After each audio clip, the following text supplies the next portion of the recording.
les yeux fermés. Ben, on aime bien à l'émission ici raconter vos histoires, des choses, des expériences qui se partagent, mais en même temps, on entend ça, puis ça fait réfléchir. Et là, on a celle d'un jeune homme qui a vécu l'expérience ou a tenté l'expérience de la route longue distance. Donc, se rendre en Floride, c'est quand même, il y a beaucoup de gens qui le font, là, faire sur 2-3 jours la Floride en auto, mais avec une Ioniq 5, avec une Hyundai électrique. Félix-Étienne Gauthier, bonjour. Bonjour Mario. Bon, et ça s'est pas super bien passé.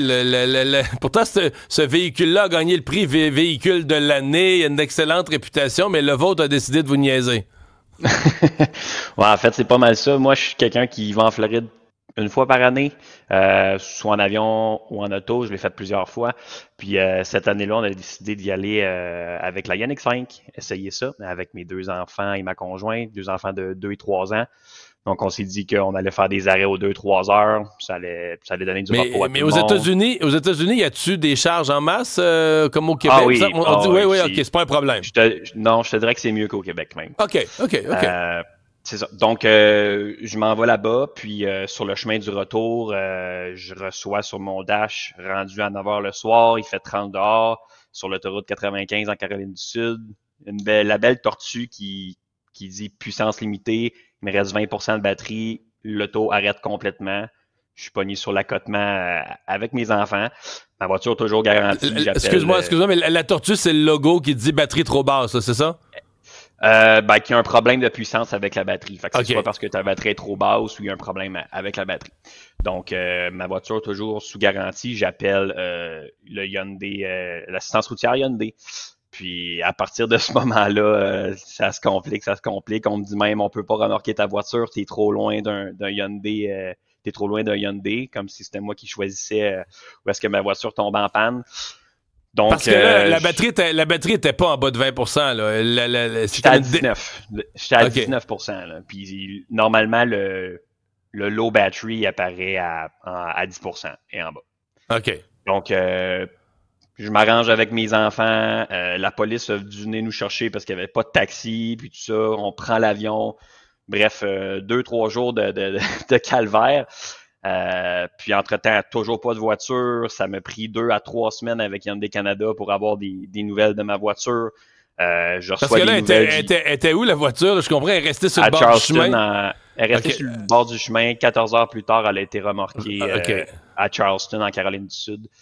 Puis pendant 2 à 3 semaines, j'ai appelé Hyundai Canada. Faut attendre le diagnostic, ça avançait pas.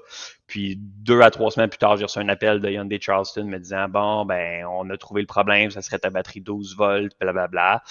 On a réparé la voiture, tu peux venir la rechercher. En me pressant de revenir la chercher le lendemain matin, sachant que j'étais à 20 heures de là.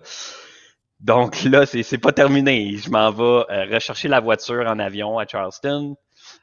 Puis du moment mais là, je sais pas, tu dois commencer à être moins de bonne humeur un peu? Oui, pas mal. Pas mal, OK. Pas mal. Mais tu sais, mon but, c'est de revoir ma voiture le plus vite. Je vais rechercher ma voiture, puis j'allais régler tous mes trucs après ça. Mais du moment où je reprends ma voiture, le problème n'est pas réglé. Je suis parti le vendredi de la semaine. La tortue contre-attaque, là. La tortue contre-attaque, mais j'essaie de me tenir dans un range pour pas qu'elle revienne. Fait qu'en tout et partout, je suis parti le samedi de la fête du travail en 2024. Puis j'ai ramené ma voiture au Québec. Ça m'a pris 66 heures. Je suis revenu avec ma voiture au Québec le lundi 19 heures. Parce que mon but n'étant pas de... OK, à faire des petits bouts pour essayer de se battre contre... Parce que des fois, le défectuosité revenait tout le temps. Là. Exactement. Puis mon but, c'était pas de ramener ma voiture encore aux États-Unis parce que ça allait encore coûter de l'argent, du temps, puis tout ça. Donc, revenu au Québec, je vais voir un garagiste indépendant. Ça lui prend 1 minute. 1 minute, il y a une cellule de ta batterie brisée. Donc là, moi, je me dis, tabarouette, comment ça, lui, qui n'est pas un Hyundai, en 1 minute, trouve le problème de mon auto, qui semble assez évident, puis que Hyundai aux États-Unis n'ont pas été capables de le faire. Bref, je m'en vais porter mon auto chez Hyundai, mon concessionnaire Hyundai. Lui aussi, il constate, effectivement, la batterie est brisée. Puis là, on commence les délais de les pièces sont backorder. Fait que là, j'ai plus de voiture ça m'a pris à peu près 1 mois et demi, 2 mois. J'ai été chanceux Parce que normalement, les batteries, on m'a dit que des batteries, avec quelqu'un qui se faisait 3 mois qui attendait pour une batterie. Donc, Hyundai paye quoi dans ça? Parce que là, moi, j'entends, moi, la calculatrice dans ma tête, l'avion de Charleston, l'avion pour revenir de Charleston, retourner le char à Charleston, il me semble qu'il y a revenir sur 66 ans, il me semble qu'il y a bien des dépenses là-dedans, des repas, des couchers, des avions. Est-ce que Hyundai couvre tout ça? Hyundai couvre absolument rien. Pour qu'ils couvrent quelque chose, je vais me battre en cours avec eux.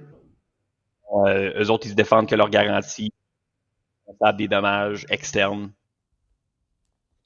Donc, actuellement, je suis à la Cour des petites créances. OK, c'est carrément aux petites créances.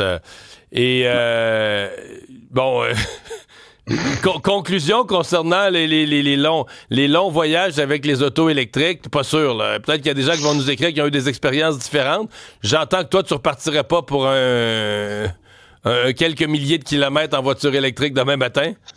Je l'ai refaite avec la voiture de mon père parce que je suis retourné, mais je te confirme que ma conjointe, elle n'a pas vraiment aimé l'expérience, fait qu'on le refait plus.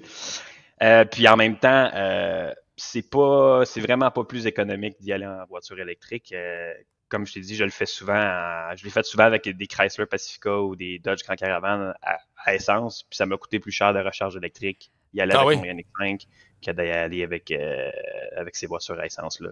Mais est-ce qu'on sait si ce problème de batterie-là, c'est quelque chose de récurrent? Est-ce qu'on sait ce qui aurait pu causer ça?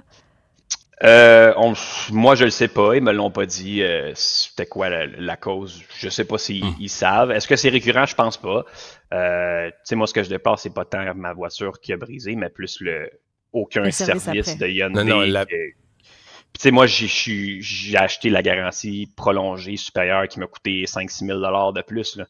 Puis c'est comme arrange-toi avec tes problèmes, puis nous, c'est pas de notre faute, on fait rien de tout ça. Tu sais, c'est plus ça que on entend et on comprend la frustration. Hey, merci beaucoup de nous avoir parlé, Félix Etienne. Ça fait plaisir. Au revoir, bonne chance pour la suite. Au revoir. Salut.